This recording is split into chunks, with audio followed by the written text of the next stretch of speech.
your volume. Because you're about to listen to The Sick Podcast. The Eye Test with Pierre, McGuire, and Jimmy Murphy. The Stanley Cup winning Colorado Avalanche. And after 22 years, Raymond Mark! The sickest NHL podcast. It's gonna be sick. And welcome to another edition of the Eye Test here on the Sick Podcast Network. I'm Jimmy Murphy. He's Pierre McGuire. And we've got another great episode of the Eye Test in store for you. Shortly, we will be joined by longtime NHL player agent Jerry Buckley, of course, also like me, a St. Sebastian's High School. Hey, just stop right now. Congratulations to the Arrows. They won the ISL championship. Congratulations to Coach Sean McCann. And I know he's no longer the headmaster there, but to my good friend Bill Burke, congratulations, Mr. Burke, and all of the Arrows. Yep. St. Sebastian's champions of the ISL.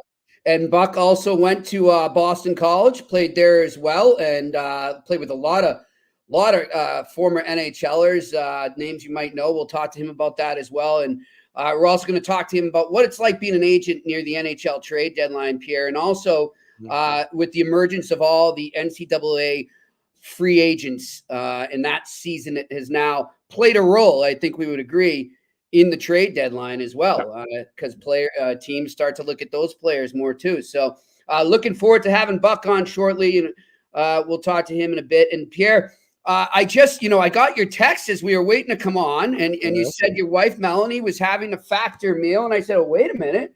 Well, if Pierre's got it, I must. So I ran downstairs, and lo and behold, here we are. Yep. There's our new sponsor there, Factor, sending our first box of meals to us. This one right here looks especially delicious to me, Pierre. It's the loaded bacon shredded chicken with sauteed spinach, green beans, and ranch sour cream. Sign me up, and I am excited to be a partner with Factor now. Welcome aboard to the Eye Test to the folks there, and thank you very much for the care package you sent. Yeah, thanks a lot, Factor, by the way. And Melanie, tonight we'll be having the vegan mushroom marsala. There we go. Yummy. Just throwing it out there. Going a healthy kick, eh? But she's always been like that. That's okay. That's good. That's good. You know? That's good for you, Pierre. Yeah. I think I need that as well. I want our viewers and listeners to know something. For the young 50-year-old that Pierre is, he keeps in great shape. He works out religiously. And is very aware of that. And I want to emulate what he does as well. So we'll talk about that off air, because I think Pierre's going to put me on the McGuire workout plan too. We're waiting. I'm just waiting till after St. Patrick's Day, Pierre, because I'm not making that's good. Until then. I respect that. We'll go in full mode. I'm a realist. Yeah. Yeah. Anyhow, Pierre, interesting. Oh, go ahead. No, I think that's great. And I really respect what you just said. But all that being said, thank you again to the folks from Factor. That's phenomenal. And the fact that they're on board with us, we're going to deliver for them. Absolutely. So thank you very much. We look forward to getting some other big promotions sponsors on here as well in the near future. Pierre, an interesting night of hockey last night. Mm-hmm. I'll start with the game that I had to hone in on and drink a lot of caffeine for, the 10 o'clock Eastern Seattle Kraken hosting the Boston Bruins game. And Pierre, I think I already forgot the stat. I've got it somewhere in there, but I think it's something like 2010 was the last time that a Bruins team has gone to 6 straight overtimes in a season. And I think the last NHL team to do it was I think they said the Penguins maybe in 2016. It's been a while, but I mean, Pierre, if you're on that team right now, you're a coach. I mean, obviously you're happy to get the point, but what do you got to do? This team keeps blowing third period leads. What are you telling your players when you're heading into your next game to kind of stem this unwanted streak that they're on? I'd be spending a lot of time in practice. And what was interesting about this road trip for the Bruins, they didn't practice once. No, they didn't have one team practice. And I think that's an issue. When you start to lose a lot of these one-goal games, or you're losing leads in the third period, usually it comes down to fatigue and structure. Yep. Well, how do you get structure, and how do you break down not having fatigue? Practicing a lot. Exactly. And they weren't able to do that on this trip. And this is a thing that I really am impressed by with the Western Conference teams. I remember talking to Daryl Sutter when he went out and started working in San Jose. And I remember we had coached against each other a fair bit earlier in my career. And I was doing TV by then, and he was working in San Jose. I said, what's the biggest change? Because you never get to practice. So all these teams, and everybody's like, well, how come Vancouver's kind of slowing down a little bit?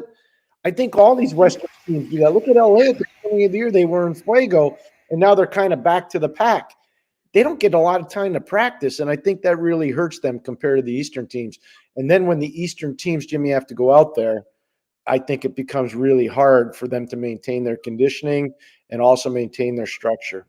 Well, I remember, Pierre, one of the first guests we had on this podcast when we started off was Greg Cronin, the first-year head coach for the Anaheim Ducks, and a friend of mine. And that was one of the biggest things he said. The first thing I think you said, so what stands out to you so far about being a coach in the NHL? And he said, well, it wasn't necessarily being a coach in the NHL.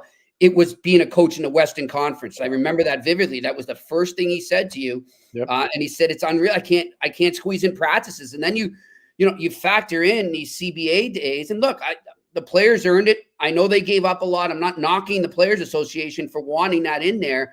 But at the same time, it does really put a damper on what a coach wants to get done in practice, because there's not that many anymore. No, there aren't, and it's fair. But everybody's got to go through it. Yep. To me, the Bruins put points in the bank. That's a positive. That's got to make Jimmy Montgomery and Donnie Sweeney feel pretty good about it, Cam Neely as well. Mm-hmm. My concern, besides all the structure and the conditioning, you lose a lot of one-goal games. That means one thing is missing internally with the players, not with the structure, not with the conditioning. So you don't have Krejci, you don't have Bergeron. You're not as good. No, you're not as good. Yeah. So now does Donnie Sweeney, and you wrote an awesome column about it. Does Donnie Sweeney keep Jake DeBrusk, or does Donnie Sweeney trade him? Yep. And I think it's realistic. You have to ask the question. Yeah. Just because. So if you take his goals and his points out of the lineup, are you losing 2-goal games now? Are you not getting? Do you know what I'm saying? Yeah. It's 1 goal in 13 games right now, Pierre, and he's done that. This is the second time he's gone on such a streak, of futility. He's very streaky, and I love Jake DeBrusk. I think he's a great kid. I want to make both do. I think the world of him. I want him to stay in Boston because I love dealing with him. He's a great interview. He's good to just hang out with and shoot the breeze on hockey and even life after practice. I enjoy covering him, and he's a good human being, and I think he's got a lot of skill. But for whatever reason, he's struggling to find it consistently. Mm-hmm. And, I to his credit, I think he came into this year with a strong emphasis on trying to improve his 200-foot game because he knew the team needed it, losing the guys you just mentioned. Yep. So the team as a whole had to make it, more of a communal effort to play a better 200-foot game. But I think in the process, maybe, he lost a little of what is his trademark, and that's speed and going north-south and to the net and scoring goals. And he's just not doing that right now. No, well, they need him to do that. Yeah. And and if he's not doing it, who you got down in the American League that's going to take his place to do it? Because I don't think there's that person right now. I just don't think there is. Exactly. But, I think a lot of GMs are in this situation right now, Pierre, and we spoke about it yesterday, and you just mentioned it there. Is it better to just keep him as your own rental and risk losing him, or do you send him out for picks? And, it's interesting, Pierre. I want to just put this on a grand scheme of the NHL before we get Jerry in this conversation. Like a lot of people, fans, that is, I see on social media, or they'll message me, or they'll comment in the stories that I write, say, the Bruins aren't sellers. So why would they be trading Jake DeBrusk? Well, as Pierre just said, it's not necessarily them selling when they do that. They're doing it so they can turn around and fill another need, or a more pressing need in their lineup before the playoffs. And it's also not necessarily going to come directly from that trade, right? I mean, you could, for example, let's say they go out and they trade Jake DeBrusk and it nets them back a prospect and a second-round pick. I don't know anything. This is just me spitballing. Okay. They can then turn around and flip that to get or add it into a package to get the guy they want. Maybe that's that guy in Calgary that we keep talking about. But, this is where GMs and the salary cap, and we've seen it over the years now, they're starting to get better. This is where you got to get creative. So just because you see a team that's in contention trading a roster player away, that's not them throwing the white flag up. It's not. It's them trying to get creative and rearrange things a little to have a better, more complete team going into playoffs. Jimmy, it's interesting that you bring that up. Just before I come on this show on Tuesday, I always appear on Mark Madden's show in Pittsburgh, and that's the #1 sports radio show in Pittsburgh. Yeah, one of the best in the country. And he's really good at what he does. Like that, Yeah. He's like a Mitch Melnick kind of guy. He's that good. And so Mark said something that we've talked about on the eye test. If you trade Jake DeBrusk, do you also think about trading Tristan Jarry? Mm-hmm. And if you think about it, where's the fit? Well, Edmonton could use another goalie. Tristan Jarry played junior there. Jake DeBrusk is from there. They need another forward, I would think, in Edmonton. So you look at it, does a trade there make sense? Yeah. So again, you're talking about it from a Boston point of view. I'm just showing there are other cities in the league. Yeah. They're thinking about the same thing you just brought up. Yeah, for sure. It's just the reality of the business. And you're right about with the cap, it's a harder way to orchestrate than it used to be. It used to be you just be able, okay, let's just do a hockey trade, 1-for-1 or 3-for-3. Or, I remember when Dougie Gilmore got traded from Calgary to Toronto. You look at all the names that were involved going both ways. It was crazy. You would have liked to have owned an airline back then because you would sold so many darn tickets going each way, But, yeah. It was good stuff. By the way, I saw Dougie Gilmore was at that private party for Chris Chelios. I saw some pictures floating around there. That would be a good party to go. Yeah, Eddie Vedder playing live for the crew there. That looked really cool. My girlfriend's a huge Pearl Jam fan, so she was sending me tons of tweets from it, saying, "Look at this! What the heck? We got to get to one of these." So good stuff. But then looking around the league, Pierre, anything else catch your eye that you were watching last night? I know you kept your eye on every game as you always do. Hard to say. I think the biggest thing last night coming out of it, Ottawa now knows realistically it's not gonna happen. So they become a realistic seller.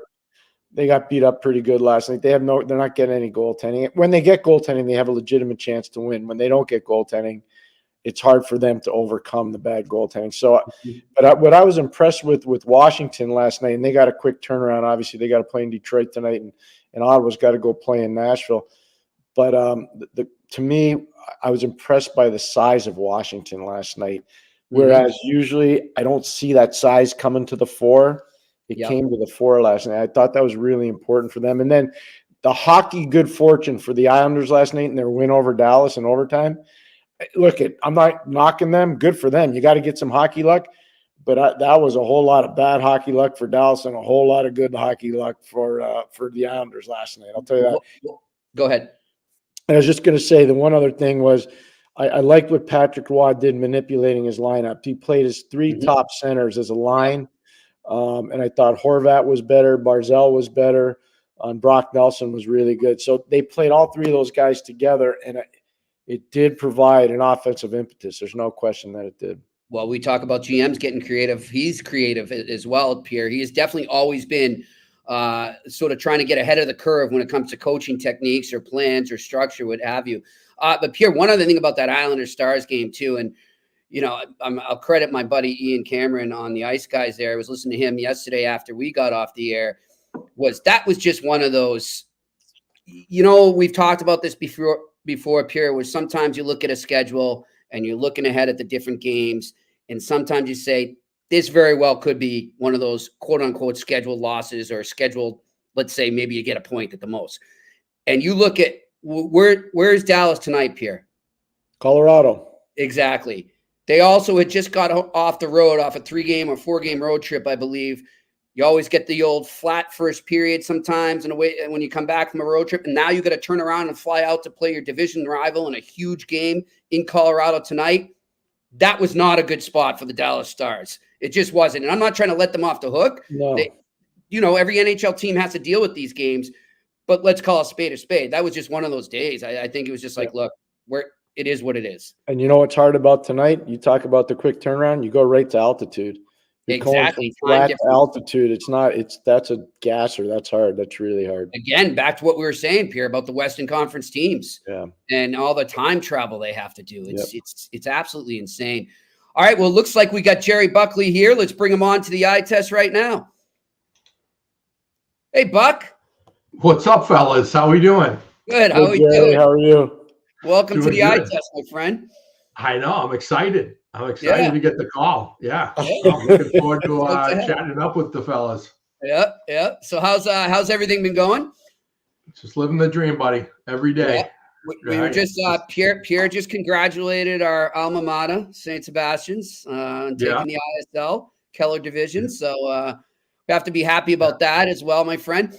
Before that we is get good. And then my son's team at St. George's won the Eberhard division on the other side. Wow. So it's a double win for the Buckley household. We're excited about the Elite Eight coming up coming up tomorrow. So it'll be fun. Nice. Now, is your brother still at BC?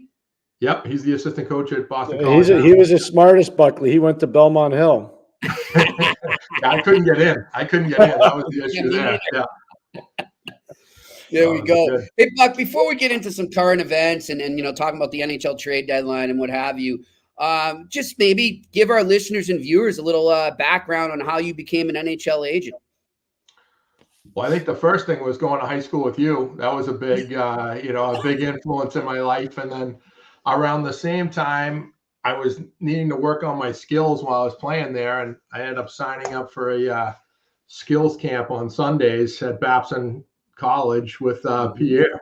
And so it's true. As Gord used to joke whenever I'd see you guys at the World Juniors that the reason why I'm an agent was because I was at Pierre's schools on Sunday nights. But Jerry, you're selling yourself short, because what people need to know, you were a drafted player by the Boston Bruins. We had you at Europa Cup when you were really young, and back then, as you know, Europa Cup was an amazing product. Yeah. And whether it was Jeremy Roenick or Keith Tkachuk or you can go down the line, Sean McEachran, it was a murderer's row, Billy Guerin, Scotty LeChance. It was amazing the amount of players. And I think, Jerry, if I'm not wrong, and I haven't done this in forever, you were one of the youngest kids we ever let play with the older guys, if I remember correctly. Yeah. Yeah, I don't remember how old I was at that time, but I do remember, I started hockey late, and I played, town hockey all the way through. Yep. And so then I started getting opportunities like that to play with, the best, guys at the age level and around, and it was great for me. And thank you for letting me in if you did, because it definitely helped my development and helped get me opportunities, in hockey there at with the draft and at Boston College and playing there. So it was great. But you guys did a great job there. I really think kids get better when they play against other top kids. It really pushes you, and you can learn from watching them what they do and why they're successful. So I think things like that were really valuable for me, coming from, a town hockey program to then playing with the guys you just mentioned, some of the best players of our generation. It was a real good learning experience. I agree. And I did get better with your skills. Your skills were very good. I was just more poking fun at you, so I figured I was one of the better lines Gord has had, so I wanted to bring it up, give a shout out. You know what? No, but Jimmy, I got to tell you seriously, I got to look. If I went and looked at my notes, and I got them somewhere, I'm going to say that Jerry was one of the youngest kids we ever let play with the older guys in that grouping. And trust me, whether it's a Monty, whether it's Roenick, whether it's McEachran, you go look at the names. It's just a murderer's row of players. Mm-hmm. It's just ridiculous how good that league was. Yeah, it was fun. You can learn from, like Jerry said. So when did you get into the agency business? Was that after Boston College? Yeah, it was after. So I played professionally, for a year, and then I was injured, and I went to law school I graduated from Boston College Law School. And while I was there, I didn't have intentions in getting into the agent business, but Bob Murray, who was a long-time agent in the Boston area, represented legendary agent. Talked about, that's Recky's agent, right? I think that was Recky's. Mark Recchi, I think, was a client of his, if I'm not mistaken. Bob had Tkachuk and Guerin and all the best. He had the 80 Olympic team with Mike Eruzione and all that. So his nephew Stephen Murray went to BC with me. And when it was actually when Bobby Orr was getting in the business and doing the recruiting in the Boston area, Bob had kind of had all the Boston guys kind of locked in. And so he wanted to bring in someone younger to kind of help with the recruiting and things like that. So I was in law school with his nephew, and his nephew said, "Hey, my uncle wants to talk to you. You want to go and have lunch with him?" And so I went in, had lunch with him, and he was like, "Hey, I'd like to bring you in, have you work part-time." And I told him, I was like, I don't want to get into this business. I want to get into mergers and acquisitions and business and things like that. He offered me the job. I took it, even though I told him I didn't think I wanted to do it long-term. And before I graduated from law school, I had Mike Motto, who won the Hobie Baker and signed with the Rangers, and Blake Balafé was the first free agent signing of the Columbus Blue Jackets. And I kind of talked to my parents, and I'm like, I don't know, I guess I got to kind of do this. Like, I haven't even graduated law school yet, and it's going all right. So, I just stayed in it from there. So it's not like I dreamed about doing it my whole life. I kind of fell into it and just went to work and haven't stopped since. Bob Murray, by the way, Jimmy, he used to own the players at BU. Like, there were very few BU players that would not sign with Bob. But I was happy to see that he did start to cultivate BC guys, Billy Guerin being one of the first ones, obviously with Jerry. But Bob built a heck of a business, as you know, Jerry. What a phenomenal business he built in the Boston area and around the entire National Hockey League. Yeah, he's a great guy. He is a great guy, and I learned a lot from him. Like, it was when you come in, you just don't know anything really about the business. And so just watching how he goes about his business with his relationships and his due diligence with his research. And he was a great mentor, still is to me, and learned a lot from him over the years. And then the client base is kind of legendary Boston-wise, right? It's like the Fitzgeralds, the Kachucks, Jeff Norton, the Sackos, Bates, Pandolfo, Aruzioni, Mike Sullivan. Yeah, it's kind of like a who's who list of like guys now. So it's fun seeing those guys are still around the rinks and everyone kind of doing their thing. Yeah. Jimmy, did you hear what Jerry said that was so smart? He used the term mentor. Yes. It's amazing how important it is to have mentors. Yep. Correct. We've been talking about that, and it's important to have it on the ice as well, as you pointed out, Pierre. Jerry, I want to know, so when the salary cap comes in, how did that change the agent's job, the approach you had to take? What more responsibility did you have come on, or what less? Just kind of take us into that time when that first was instituted into the NHL. Well, yeah, it was a huge change, right? It was, and as you guys know, Pierre, you covered it extensively. Those lockouts and labor wars were battles. It was on, and the players fought several times to avoid it, and then it came in, and it's definitely changed things a lot. Like back in the day, I think with some of Kachuk's and Guerin's contracts, we had holdouts, and it was really just the will of the player and the will of the owner, how much money they were willing to pay. And now it's, there is a limit because of the salary cap and trying to build a team, and there's only so much room. And if you want to stay, sometimes you have to work with what they have. And so I think it definitely changes the research a little bit. I think it also has changed drastically the approach agents and players take. You're seeing a lot less protracted holdouts than you did, back in the 90s, early 2000s. It was common to see a lot more players out every year in holdouts. And then back then too, you didn't have the restriction on renegotiation. So there were contracts that could be renegotiated. You sign a 4-year deal, 2 years in, you rip it up and do another one. Under this new CBA, you can't do that. So that was another change with the cap that really changed things. How's it been working with Marty Walsh, the new head of the Players Association? It's good. Well, it's always nice to have someone who speaks my language with a Boston accent, so I can understand him and know where he's coming from. And Marty's a union guy. He always has been his whole career. So this isn't something that's really new. It's obviously new in that it's sports, but I think his background with working with labor, speaks for itself. And I think he's going to be really good. I think Marty tells you, the truth. I don't think he hides from, the tough questions. And I think he'll do a really good job for the PA, and he's already off to a good start. Did you know him much before then, Jerry? I mean, I've met him just passing by. I haven't, I don't, I wouldn't say, we've gone bowling together or anything like that. I think it's just, I said hello. Yeah, but he's good. I mean, he's a bulldog, as Pierre calls him. He's a definite bulldog, and I think that's what you guys need. I think what he's going to do is he's going to tell the league, we'll do a lot of this and a lot of that, but we're done with escrow. And I don't know if Jerry agrees with that or not, but I just can't see him not fighting on that battle. I just can't. You have to. Yeah. Yeah, I think it's a major issue, and it's one that the players all, I think there's a lot of solidarity on figuring out a better way to do it than the way we've been doing it over the last bunch of years. Well said, Jerry Buckley. Really well said, Jerry. I admire that. That's good. Positive, political, smart answer. That's good. Yeah. Hey, us Irishmen from Boston, you ever hear the Kennedys? We know how to talk. I have kissed the Blarney Stone. I have done it.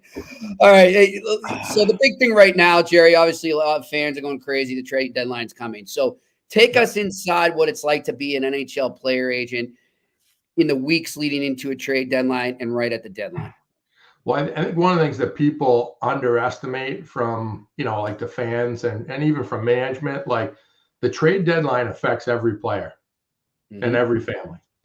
There'll only be, I don't know what the average number is, whether it's 60 players that move.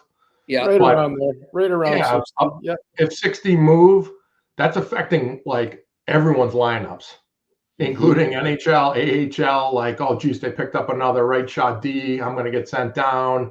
Or, hey, they just moved a guy at the deadline for a draft pick. I'm going to get my chance up top. So it's just unsettling for everybody here. Families worried about, is my husband going to get traded? And what are we going to do? Are we going to stay here? Kids in school, things like that. So it's an unsettling time for everybody. And I think everyone on the player side, agent side, looks forward to March 9th, where everyone's settled, and then we can just focus on winning and getting in the playoffs and winning in the playoffs. Jimmy, that's why I never like to say players' names that are mentioned in rumors for exactly what Jerry talked about. I've lived this for so many years. You see it and you're like, darn, he's got a wife, he's got kids, they're worried about school, bought a new house. Oh my gosh, we're getting traded again. I mean, I know fans don't really care about that, but these are real people. Yeah. There are a lot of moving parts here. I mean, I can tell you right now, it's a big reason. Jerry, I'll just tell you this. I shared it with Jimmy. A big reason why I didn't go back coaching after 2 or 3 years in the media is because I had young children and I didn't want to have to move them every 3 years. I just didn't want to do it. And that's why I didn't go back. Yeah. Right. Sure. Jerry, with the salary cap, when the salary cap came in, did that, because I know some agents will play a role in a trade sometimes, or if a player wants to go somewhere, right, you're going to do what you can for your client to get to the destination he wants to go. How much more have you played a role since the cap came in, or how much less? Well, for sure, the money matters a lot more now than it ever has. Cap-wise, but also internal budgets. Pierre will tell you, everyone's watching that off the air yesterday. Everything, right? Yeah. So we talked about this. We're not gonna mention the team we talked about, but yeah. And so for more teams, for some teams it's a tighter one, but I don't think there's any team where someone's just oh, you don't need to worry about anything. You can blow $500,000 without, going, you have to run it up the flagpole to people. And, so it's more complicated. So agents, and the other thing too, is depending on how important it is for the GM, they're so busy with other stuff that sometimes they almost want our help to just help facilitate it. So we can do the work and then bring it to them at the end for approval or for tweaks and things like that. You should get more commission then. that would be nice. That'd be nice. It's probably my fault why they need to get moved anyway. So I'm just trying to. That's malarkey. I'm not going to let you do that to yourself. No. Jerry's one of the more responsible guys out there, and he does a great job for his clients. Jerry, I got to ask you. You have this big endeavor in Finland as well. You've created this unique relationship. How's that panned out? And are you seeing huge growth in Finnish hockey like I did when I was really involved in the business? So I love it. I really like the Finnish part of the business. I've got great partners over in Finland. Juuso Parssinen, who's a Nashville player, his father Timu is my partner over there, and so we've been working together. I just came back probably about 10 days ago from Finland. Just enjoy it. Pierre, you've traveled. Like, you can learn a lot when you go to different cultures and see how different organizations, youth organizations, pro organizations, how they run things, how they view things. It's just nice, refreshing to kind of pop out and see something, ask questions why they do it, and just learn a little bit. So it's been really good. I think Finnish, the players their English is very well. They're educated. They're hardworking. There's not a lot of ups and downs with them. They're right to it, black and white, like with how they go about it. So I've really enjoyed it. I've enjoyed helping the kids coming over here with the draft and then starting their pro careers, and enjoyed my time over in Finland, traveling over there. Is there one part of the country you prefer over another? And you're not allowed to say Helsinki. I'm not. Okay. Yeah, Helsinki's great. I was there. So I was in Lahti last trip. Yep. Yeah. And I really like that. Like, they get the big ski jumps right next to the arena, and the Pelicans there had a great crowd, and a couple former NHLers running the club there. And it's a community-based thing. It was interesting. They have a restaurant in the rink that they have open all the time. So like people like from work, like on a lunch break, they come over and they eat at the rink, and it looks over the arena where the guys are practicing and things like that. So it's just fun how the team is such a big part of the culture there in town. One of my favorite places to go there is Jyväskylä. It's a cross-country ski part of the country. It's in the lake region, and it is in the wintertime. It's unbelievable. It's just amazing. It's not as hospitable when it's 50 below zero, but it's still pretty nice. Yeah. Just to show you to back Jerry up on this, my daughter lives and works in Ireland right now, and she loves hockey. And outside of the Belfast Giants, there's no other hockey in Ireland. And she goes to games from time to time. She lives in Dublin. She went just after Christmas to Helsinki to go watch an Elite Series game in the Finnish Liga. And and they were so nice. They treated her great. And she's like, Dad, I can't wait to go back. She thought it was unbelievable. She goes, now I know what you're talking about. Going to a hockey game, there's way different than going to an NHL game. It's just a different vibe. Yeah, it is. It's fun. It's a lot of fun. And I think one of the things they need to figure out there in Finland, you probably know Jokerit was owned by a Russian businessman, and so was the big arena. So the biggest arena in Finland has been shut down for 2 years. They haven't been able to use it because of the sanctions and things like that. Yari Curry was running that team, and he's obviously they don't have the team anywhere. They were in the KHL, but Jerry's spot on. Couldn't be more right about that. Yep. So they've got to figure that out so they can get that built. And I think they're in the process of changing ownership and getting that building going again. But it's the biggest, nicest building, and Jokerit's obviously has a great tradition, and I think they got to get that back on track. I think it'll help the whole hockey environment there in Finland.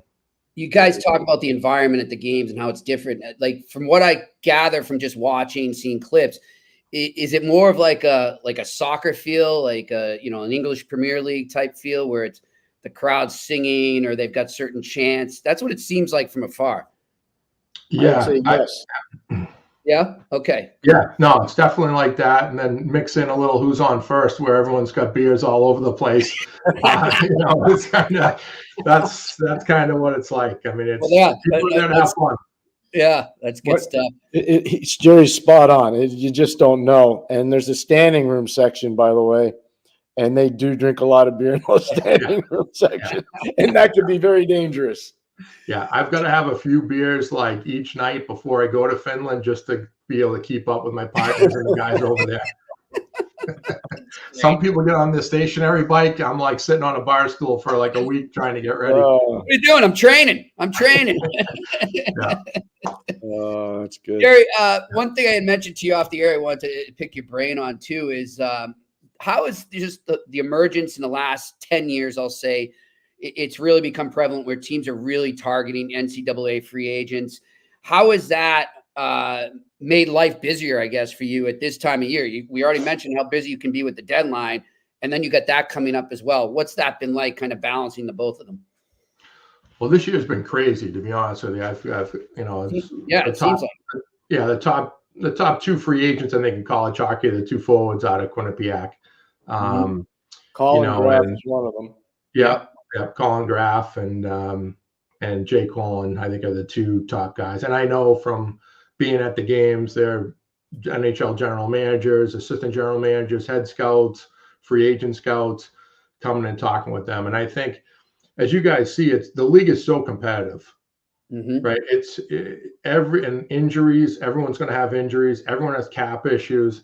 So the competition for cheap talent is like fierce. Everyone needs, right? Everyone needs good quality players that are making under $1 million. So I think what's happened is just more and more teams are pouring their resources. They're capped out with their dollars in the NHL up against the cap, and they're going to find other ways. How can we get better?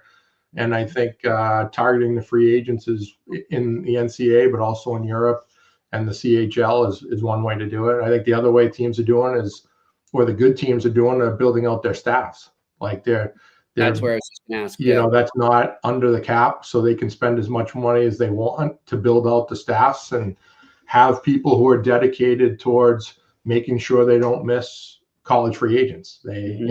I think the really good organizations are building their staffs out to make sure they have coverage all over the world to find the players. And some people would say, well, geez, like how many players are coming out of it? But if you can find one guy that can play in your NHL lineup, it's a big deal. It's like grabbing an extra, for top 3 round draft pick, which is more prevalent than ever before, Jimmy. I agree with Jerry 100%. I'm kind of going through the process now, and I would say that it's way more prevalent than people think. Our age, you just talked about Ryan McGuire might be a target here soon if he keeps scoring like he is. Yeah, I didn't say a word. You did. Yeah. He gets his offense from his mom, I think.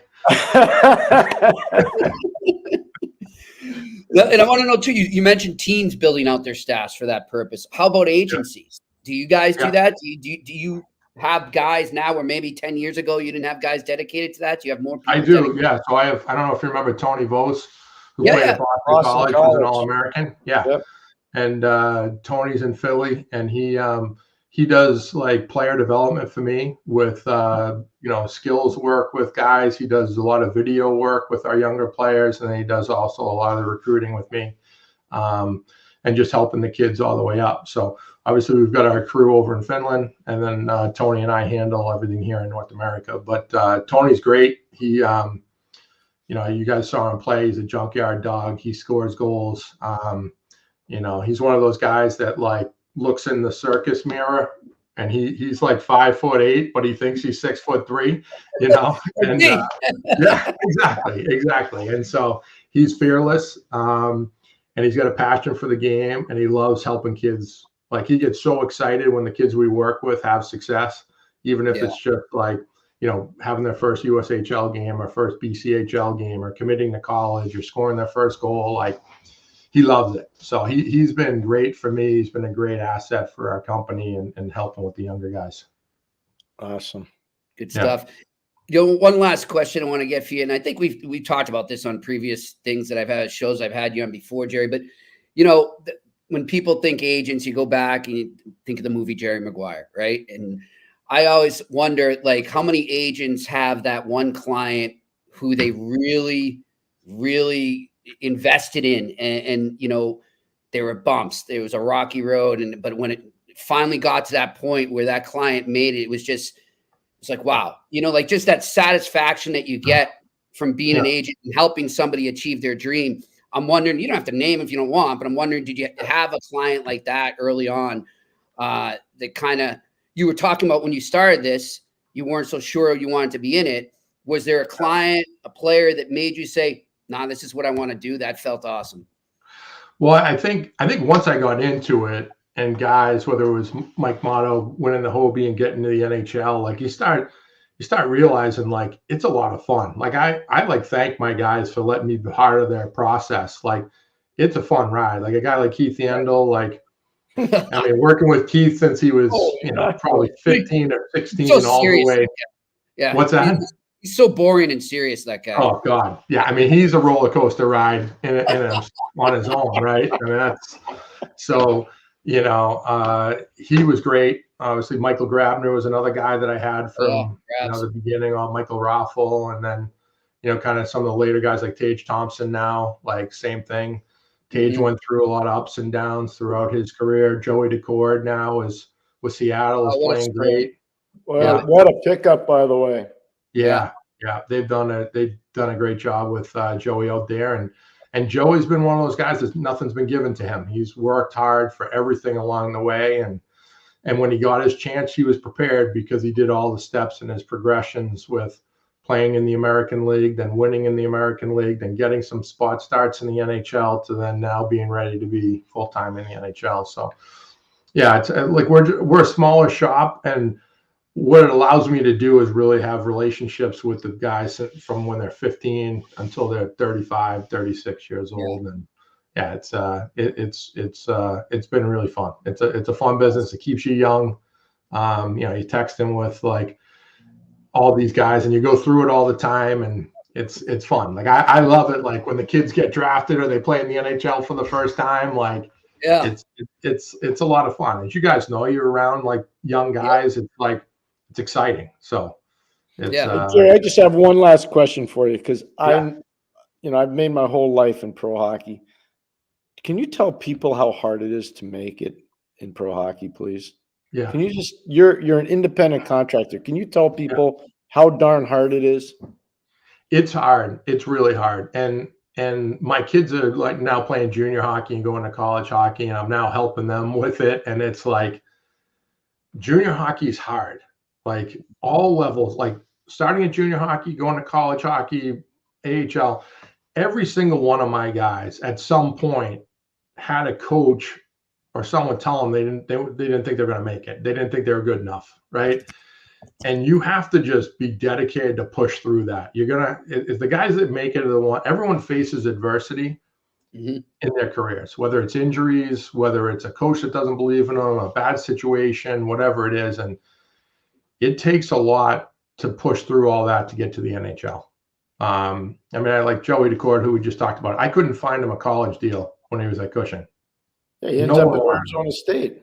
Ends up at Arizona State while they were playing in, like an MDC rink. Oh, you're right. They were D3, or their club. I think they were club when he committed. So think about that. He's an NHL goaltender now. He's like top 5 in save percentage and goals against average right now. Who couldn't get? So I always mention it to the coaches that I talk to around here in Hockey East and the ECAC when they're like, "Oh, well, we're looking for a goalie." I'm like, "Oh, I had Joey Decord 7 years ago and you didn't want him, but that's good. Good for you." Hey, just one more Arizona State story. Austin Lemieux played there, I believe, when he was there. Yeah. When Decord was there. Austin Lemieux just made the Corn Ferry Golf Tour. Not kidding you. Really? Wow. Yes. Really? He's going to be playing on the Corn Ferry Tour. So his father supported him. You know who his father is, everybody out there. And gave him an opportunity. When hockey was over, he put him on the golf thing. And the kid's on the Corn Ferry Tour. That's awesome. He's got Mario's hands. He's got Mario's hands, I guess, around the greens. As Mario said, he still beats me. Yeah. I'm sure Mario's happy about it, because if that's his passion, I'm sure he's happy to support him. About it. Yep. Yeah, that's good stuff. But yeah, listen, for anyone listening out there, for the young kids, trying to make it, I mean, this was a good lesson. Rewind this and listen to it, because Jerry, that was so well said. Give up. Don't give up. I loved how you just said that, Jerry. That was really good. Really, really good. Stuff. Hey, Buck, thanks a lot for joining us, man. We really appreciate it. I know it was last minute, and you came in, and this was a good one. We appreciate it, and we'll see you around the rink soon, huh? Sounds good. Miss you guys. Haven't seen you in a while, so thanks for having me. I'll be looking for you, Jerry. I'm still in Belmont. I'll be looking for you. Sounds good. All right. See you, fellas. Take care. Jerry Buckley joining us here from Buckley Sports on the Eye Test on Sick Podcast Network. That was a great interview. How about that, though? That's a really fun. cerebral. Like, I'm telling you, Jimmy, I'm telling you, when he was a kid, he might have been the youngest kid in our group. He was good, man. I'm telling you, he was a really good player. He thinks the game, eh? But he's a smart kid. Like, not just on the ice. Like, he's a smart kid off the ice. And, see how he's grown his business. And obviously, I love the fact he talked about having a mentor like Bobby Murray. Mm-hmm. Bobby had an amazing business for a really, really, really long time. And, did some amazing things for his constituents and clients over time. And you can see Jerry's doing the same thing. That was really good, Jimmy. I really enjoyed that. His message to the young players was awesome. It was really good. Sure. And I sometimes you look at it and people say, "Oh, well, Jerry McGuire is just a movie," but I'm telling you, and he was one of the guys. It's not like I talked to other agents who said that was pretty accurate. There's nothing like that feeling that you see Tom Cruise's character have at the end when he's doing the interviews or he makes it big on Monday Night Football, and you just see that pride, and I'm like, that must feel great. And that's what it's all about. I think when you're an agent, if you really do it right, that's what it's all about. I remember the first head coaching contract I signed. Ray Shiro was my agent, and it was unbelievable. Like, just the both of us, all the miles we had traveled together when he was starting out in the agent business and I was an assistant coach in college. And, I had the recruiting budget. He had no budget. And we'd ride together to these events. We'd stay in the same hotel room. It was amazing, and he ended up getting lots of clients. I ended up getting good players, and our careers just took off together. But I never forgot him, and he never forgot me. And it's kind of what you're talking about. And you never forget those people. No, you don't. I would do anything for Ray, and Ray would do anything for me. It's just the way it works, and it had nothing to do with sucking up. It just has to do with you saw what each one of you had to do to get to where you got. It's Exactly. And hey, we want to Vid Zombie over here in the comment section. We'll go to some questions now, but I want to pull that up right there. Thanks, Vid Zombie. Congrats on hitting 1,000 subscribers. You guys rock.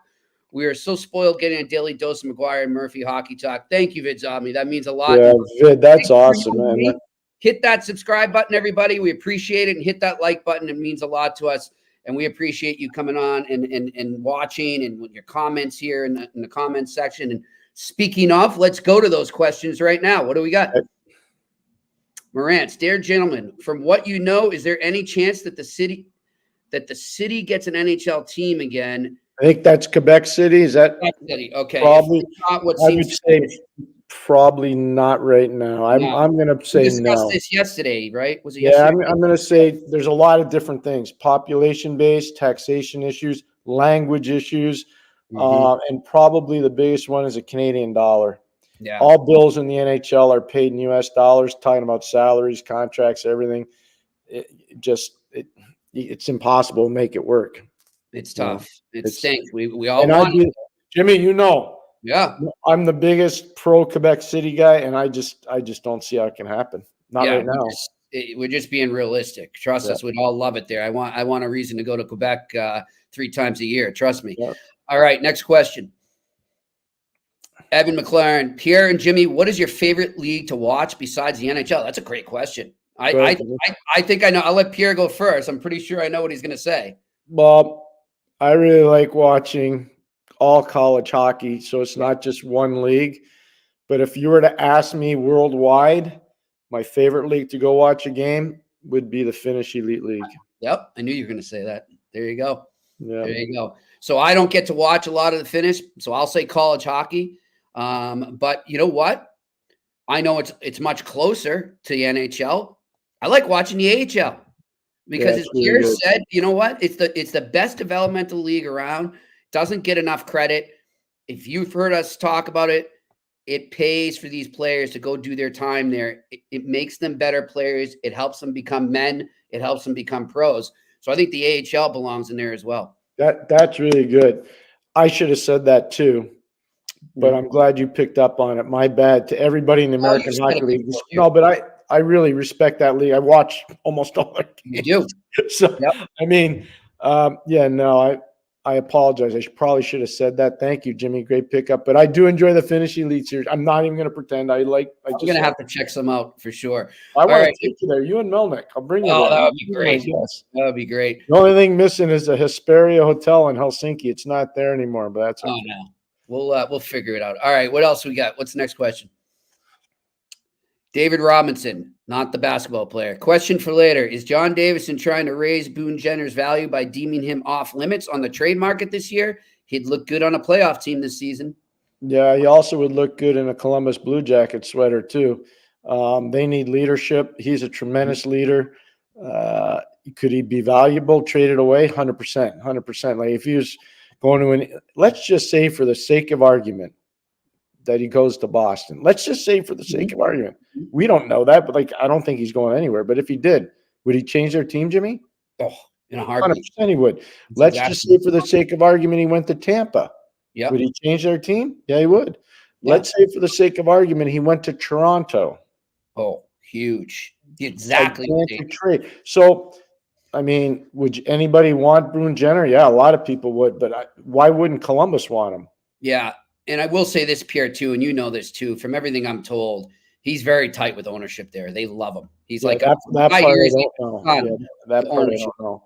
I know they loved Rick Nash too, but they traded him away. Oh, yeah. Good point. Good point.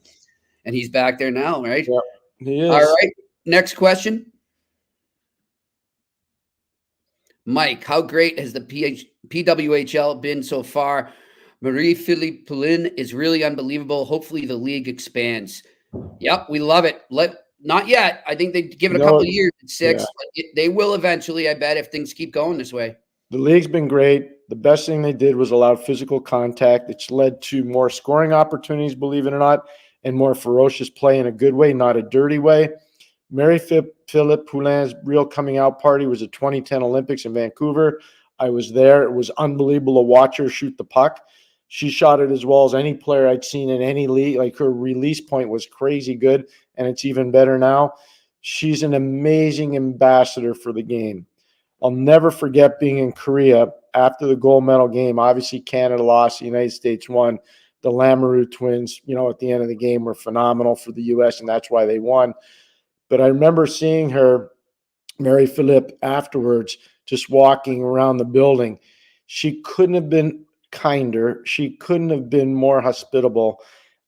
She shared her feelings about the game with my wife and I, believe it or not. Mm-hmm. And I've always thought of her so highly just because of the way she carries herself, not just as a player, but as an ambassador. Yeah, exactly. That's the word I was just going to say. She seems like a wonderful ambassador for the game. Okay, next question. Filterless Bear, is it possible? Yeah, no, I don't think so. No, I don't think anybody's beaten Celebrini. No, I don't see that. I think he could go 2 or 3. I'm starting to do more and more research now and video work on the top 10 and top 20 players. But I don't see anybody passing Celebrini. No, I would be shocked. Absolutely shocked. Me too. All right, next question. David Robinson again. I'm moving from Mass to Europe. Oh, well, congratulations. Good luck with the move. I can't watch the Bruins due to the time change. Day games are all I can do. Can you guys give me a subtle aspect of the team's game that I can't get from 11-minute highlights? Jimmy can. Yeah. I would tell you that they need a top 4 defenseman. Real bad right now. And they definitely could use another center. They could use somebody who could win some defensive draws. I think that's, Pierre and I were talking about that earlier in the show. I think he talked about them missing Bergeron and Krejci. I think that's where they miss Bergeron the most, is just the way he could win those draws and ease up the workload for the rest of his team, not keeping it in their zone and getting a line change when they have to. It just, we were spoiled. I mean, it happened so much that you didn't realize how much it meant to the team when you were watching it every day. But man, it meant a lot. And I think, Jimmy, I could be wrong, but I think they were counting on Johnny Beecher to be that guy. Yep. And just so far, it's still really early in Johnny's career. He's really young. It hasn't happened yet. Doesn't mean it won't.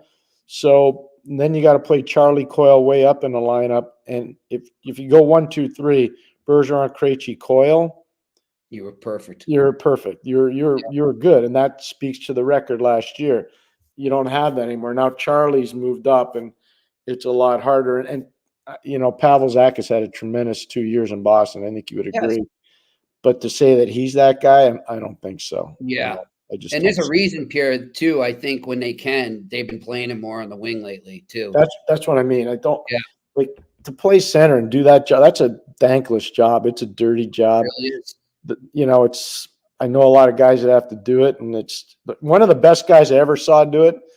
And he works in Winnipeg now. He lives there. Randy Gillen. We had Randy with the 91 Penguins, and I'm just going to tell you right now, there was one game, you can look it up because I remember the number. He won 15 straight draws against the Bruins in the Eastern Conference Final, 15 in a row. Wow. In the 91 Eastern Conference Final. Randy Gillen was such an unsung hero for our group in Pittsburgh because of just what you're talking about, that guy that can take the draws late in the game. Made such a difference for us. Huge. All right, we got time for about 2 or 3 more. Keep them coming. We're good. Let's do it. Mike, with the Habs losing and falling into the top 5, you start looking at every possible mock draft. What's your opinion on Caden Lindstrom, Pierre? Still got work to do on studying. I'm not going to give any draft stuff until I'm really locked on all these guys, and I haven't done enough of that yet just because I've been so busy with the NHL and college and free agents. We'll get you. I think our plan, Jimmy, is trade deadline. We've got an expanded show. Yep. And then draft. We've got a show. So, we'll have a lot. Don't worry. Maybe you're on the draft lottery, Pierre. This weekend, those weeks. We'll have stuff on that. We'll be getting stuff done on that. We will. Nice. Here we go. Next question. What do we got here? Anything? We might be done right now. Oh, there we go. Further to my question about a team in Quebec, how is it that Arizona is yet to collapse? They have an owner with deep pockets. They take in American dollars. They pay out in American dollars. Their team's moving to Salt Lake City, Utah at some point, I would imagine. It's going to be an interesting deal. I can't tell you how, I know that, but I can tell you that it's going to be how it plays out will be a very interesting deal. But I don't see them, not until they get a building. They can't stay in Arizona, and they know that. Yeah. I'll just say this. They've done that whole area, youth hockey-wise, they've done an amazing job.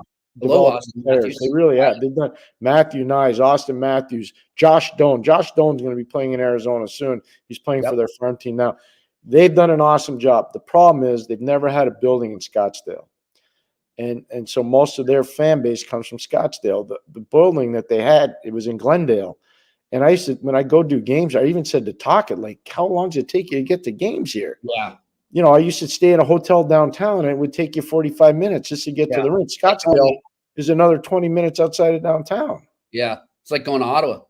You know what I mean? So that ride drives me nuts. Oh, I hope they get a downtown arena. Ottawa is the most underrated city in the NHL. It would be so cool to have an arena downtown there. It's the most underrated city in the NHL. Yep. The Bywood Market, my friend. The Bywood Market. All right, one more here. I think I know where you went. You know where I'm going. Question: Is it too late for the Devils? Did they wait too long to bring in a goalie? That's a great question. It's a great question. I have to think about that because they still got some racetrack left, but they're starting out on this trip on the West Coast. They got a West Coast swing. I think they start in San Jose, if I remember correctly. Mm-hmm. Just help me out here. I think they start in San Jose. No, 1 sec. But so they don't have a lot of wiggle room here. They got San Jose tonight. Yeah. Ducks on Friday, Kings on Sunday. Ooh, they got a day off between that. That's lucky. Yeah, but everybody thinks that's an easy 3 and 4 nights. It's not. And part of the problem why it's not easy, when you play in San Jose, you can't take off from San Jose after the game. You got to bus to Oakland or you got to bus to Frisco. Then if you're going to Anaheim, you can't land in Ontario Airport or John Wayne Airport because of the noise pollution loss. You got to land in LA. So it's an hour bus ride up to Frisco or Oakland. Then it's an hour and a half flight. Then it's an hour down to Anaheim from LAX. So by the time you get there, it's like 4 a.m. It's one of the most difficult back-to-backs if you're doing it at night. If it's an afternoon game, it's way more digestible. Yeah. And it's something that fans would never know. It's not their job to know. Yeah, exactly. But having gone through it a few times in my career. And Pierre, remember when, you know, in the, you know, the early 2010s, like you're talking 2010, 11, 12, 13, 14, 15, maybe even 16, when all those, or definitely 16, because the Sharks were in the Cup that year. When those teams were going all at the same time, so you combine that with everything you just talked about there. That's why they called it the California Triangle. Yeah, used to call it the California Bermuda Triangle. 100%. Yep. It was disastrous. It was really dangerous to go there. Yeah, a lot of teams got swept on that trip. I remember they did. All right, one more question here, if we got one. That's what I was hoping to pull up. David Robinson, any fun Kevin Dineen stories? He drove me crazy as a kid watching the Bruins. I'm with you, Dave. He was a hell of a player, you know, and I didn't like him as a Bruins fan, but I respected him as a hockey fan. Great University of Denver player, great Canadian Olympian. Believe it or not, almost 2 weeks ago, I spent a Friday night, not for the whole night, but a Friday night with Kevin and his wife. His son plays at Yale, Will, and my son plays at Colgate, and they were playing head-to-head against each other, which was really cool. And Kevin and I had a chance to visit during that game. And what I would tell you about Kevin is that family is an amazing hockey family. You know, I had the privilege of coaching his brother Gord in Pittsburgh. He was part of our cup-winning teams. You know, worked with Sean in Hartford, know Peter really well. And I guess I can tell you a great Bill Dineen story. His father, the late father, who was the coach of the Philadelphia Flyers, one of the years that I coached in the All-Star game with Scotty Bowman and Joe Malash and Rick Tocchet and Rick Keogh and Barry Smith. And it was in Philadelphia. And Coach Dineen was the coach of the Flyers. And he said, he comes up to me and he says, "Hey, Petey, I got to talk to you." You know, he had that gravelly voice. "Hey, Coach, what's going on?" He goes, "I talked to your equipment manager in Pittsburgh, Stevie Lattin." I said, "Yeah, man. He told me what the boys like." So he goes, "Go check out the fridge." And I go in there. And all the stuff was in the fridge that we like to, you know, imbibe with. Yeah. And I said, "Coach, you didn't have to do that." He goes, "Oh, it's my treat. That's what we do. That's what we do." You know, I don't think the Dineen family gets enough credit for how good they were, all of them as players. Yeah. Like Jerry Dineen, who was the longtime video coach of the New York Rangers. Mm-hmm. You should have seen him play. He played at Plattsburgh State. That guy was a heck of a player. I'm telling you. Like, I coached against him when he was a player. He played for Stevie Hoare up in Plattsburgh. He was a tremendous, tremendous player. He was a lot like Kevin, just a little smaller. But Kevin Dineen was he was a fistful of fury. He was a nasty customer. Yeah. He was a nasty, nasty customer. Those old Whalers Bruins. But an amazing, Jimmy, an amazing gentleman. Just an amazing, amazing gentleman. He really is. I hope he ends up back in the NHL here. I'm hoping for him to get a job. Well, I mean, look, if there's only 32 of those jobs, I get it. And there's going to be a backlog because at some point, Joel Quenneville's got to be coming back. Yeah. And, you know, he and Kevin are really tight. In fact, they work together. But at some point, I hope one owner or one manager is going to wake up and realize how good a coach Kevin is. Yeah. He's a really, really – I know, look at people and say, "Oh, McGuire, look at the standings. Utica's in last place." I will go look at how many players have moved up. Go look at how many players have been traded away. I mean, that's his job. His job is not so much about winning down there. They've done enough winning down there. Yeah. It's about developing players. Kevin's a really, really, really good coach. Good stuff. Good stuff. All right. Well, listen, we appreciate everyone there in the comments section for your questions. Thanks to everyone listening as well later on podcast platforms. And thanks to Jerry Buckley for joining us. Jerry was great. Way to go, Jerry. That was awesome. And thanks to the folks at Factor. I hope you're going to factor it up and say thank you. They're awesome. They are. Thank you to Factor as well. And thanks to our production crew in Montreal as always. And Pierre, you know, we discussed it a bit yesterday, Matt Rempe, and what's going on. By the way, for anyone, get on social media and look at the pictures of his face today. And now he's going to have to go up against Columbus again tonight and possibly have tomorrow night. Tomorrow night. Okay. And possibly have a rematch. Yeah. You know, this is getting out of hand a bit for this kid, and we're a little worried about him. So what we're going to do tomorrow is we're going to bring on former NHL enforcer and all-star John Scott will be joining us here on the Eye Test to talk about that and maybe what they, you know, what the team and Rempe can do to, you know, let's say, get this thing under control and make him last long in this league and make him find a place so he doesn't get hurt in a hurry here, because that's where he's headed. So we'll talk about that. We'll talk about the role of fighting in the NHL and much more with former NHLer John Scott joining us. And then, as we said, Pierre, on Thursday, we've got a great press box guest lined up. Colby Armstrong will be joining us. Yeah. Excuse me. And then on Friday, we mentioned Quinnipiac earlier in the top prospects that they have. We've got their head coach, the head coach of defending NCAA champion Quinnipiac will be joining us, and that is Rand Pecknold here on the Eye Test. So looking forward to that. A great week again. It's flying by already, Pierre. Jimmy, one of the best interviews I had the opportunity to do was at the All-Star game in Nashville. It was the big man, John Scott. I remember it. And you know what? I had a sore neck and arm. It's kind of like when you interviewed Chara. It's the same deal. Yeah. They're on skates. You're on, shoes, and they're like towering. Or even if you were wearing skates, they'd be towering over you. Naughty. Quickly before we go, when I used to have to do Chara, like I'd get in on a scrum for Chara, what I would always do, Pierre, is I'd get up in the stall next to him. I'd stand up in the stall so I'd get some height. I'd be even with him. I'd still beat it here, but it was a lot better than there. Oh, that's good. That's good. Anyhow, good stuff. Thanks as always, everybody. We will talk to you again on the Eye Test on the Sick Podcast Network tomorrow. Have a good one. Take care. And that's a wrap. Hope you don't miss us too much until next time. Follow the Eye Test with Pierre McGuire and Jimmy Murphy on YouTube, Facebook, Google Play, and Apple Podcasts.